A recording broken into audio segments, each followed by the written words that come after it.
বিপিএলে নাইম শেখকে চট্টগ্রাম রয়্যালস কিনছে 1,10,00,000 দিয়ে। তো কথা হচ্ছে এটা নিয়ে কিছু ক্রিকেট ফ্যানরা অনেকেই বলতেছে যে লিটন দাসকে কেন কেনা হলো না বেশি দামে, বা তাওহিদ হৃদয় তো ছিল, বা আরও অন্যান্য যে ব্যাটসম্যানগুলো ছিল। তো কথা হচ্ছে ভাই, যে কোনো দল একটা প্লেয়ারকে যখন কেনে তার কিন্তু ফর্ম এবং পারফরমেন্স দেখে। মানে জাতীয় দলে কোন দিন কবে ভালো খেলছে সেটা দেখে কিন্তু তারা কেনে না। রিসেন্ট যে খেলাগুলো হয় ঘরোয়া লিগে, সেই যে পারফরমেন্স সেটা দেখেই কিন্তু বর্তমান বিপিএলে বা আইপিএলে যে কোনো ফ্র্যাঞ্চাইজি লিগগুলো হোক না কেন সেখানে কিন্তু প্লেয়ারদেরকে কেনা হয়। তো কথা হচ্ছে এবারে যে বিপিএল আসর চলতেছে এটা কিন্তু নিলাম হয়েছে। প্রত্যেকটা প্লেয়ারকে কিন্তু প্রত্যেকটা দল যে একটা বিট হয় সেটার মাধ্যমে কিন্তু কিনতে পারছে।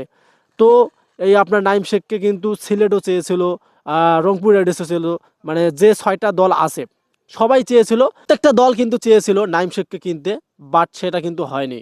কারণ Royal Challenger Chattogram Royal Challenger কিন্তু সে সব থেকে বেশি টাকা হিট করছে, 1,10,00,000 টাকা। এর কারণে কিন্তু এই নাইম শেখ তাদের দলে বর্তমান অবস্থান করতেছে। যদিও মেহেদী হাসান মিরাজ সিলেটের অধিনায়ক সে নিজেই কিন্তু প্রকাশ করছে যে নাইম শেখ প্রত্যেক ইয়ার্সে, মানে আপনার যখন বিপিএলটা শুরু হয় সেই ইয়ার্সের আগে, এক কথায় শেষের দিকে যে পারফরমেন্সটা হয় ঘরোয়া লিগে সেখানে সে টপের মধ্যে থাকে। এ কারণে কিন্তু তার দামটা এবার সব থেকে বেশি। কারণ এবারে বিপিএল আসরে দেখেন যে নাইম শেখের তুল্য কারো কিন্তু প্রাইস মানি নেই। আপনারা যদি তাহিদ হৃদয়ের বিষয়টা দেখেন, সে কিন্তু রংপুর রাইডার্সে আছে, তার 92 লক্ষ টাকা দিয়ে তাকে কেনা হয়েছে। এবং তার নিচে হচ্ছে আপনার লিটন দাস, তাকে কিন্তু 70 লাখ দিয়ে কেনা হয়েছে।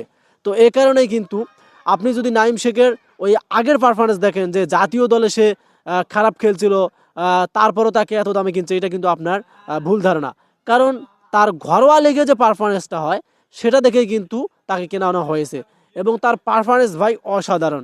তো আমরা এবার বিপিএলে দেখবো যে আসলে যে 1,00,00,000 টাকা দিয়ে নাইম শেখকে কেনা হয়েছে সে কি উপহার দেবে। সে কি তার ওই জাতীয় দলের পারফরমেন্স উপহার দেবে, নাকি তার যে ঘরোয়া লিগে যে খেলাগুলো হয় ওইটা উপহার দেবে। তো এটা কিন্তু আমরা অপেক্ষায় আছি, বিপিএল শুরুর কিন্তু এখনও অনেক সময় আছে। তো এটা নিয়ে মাথা ব্যথার কিছুই নেই, কারণ তার পারফরমেন্স ভালো, ফর্ম ভালো বলতেই রিসেন্ট যে তার পারফরমেন্স এটার ক্ষেত্রে কিন্তু তাকে 1,10,00,000 টাকা দিয়ে চট্টগ্রাম কিনে ফেলছে। তো আমাদের রংপুর রাইডার্সের টিমটা কিন্তু অসাধারণ হয়েছে। নেক্সটে কিন্তু রংপুর রাইডার্স নিয়ে ভিডিও আসতেছে।